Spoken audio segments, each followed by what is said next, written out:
How to enable dark mode in Google Calendar. Well, hello everybody, welcome back into the channel. In this video today, let me guide you the steps on how you can easily enable dark mode in Google Calendar. Well, if you see here, if I open up Google Calendar, I'm already on dark mode. Now, if you try to find an option separately, there is no any such option to change your theme. If you are using a PC, you can do it easily through your PC settings as well, like I'll show you here on this device.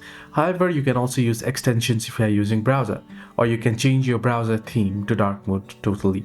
Right now here on your mobile, however, the trick is that if you set your device to dark mode, then your dark mode will be enabled on Google Calendar. And as you can see, I've changed my device theme to light theme, so my Google Calendar is automatically synced to light theme. So it depends on your device. If you change your device theme, it is synced automatically with the Google Calendar app and it'll be switched to light theme or dark theme appropriately. So hope this video was helpful. Do like and subscribe.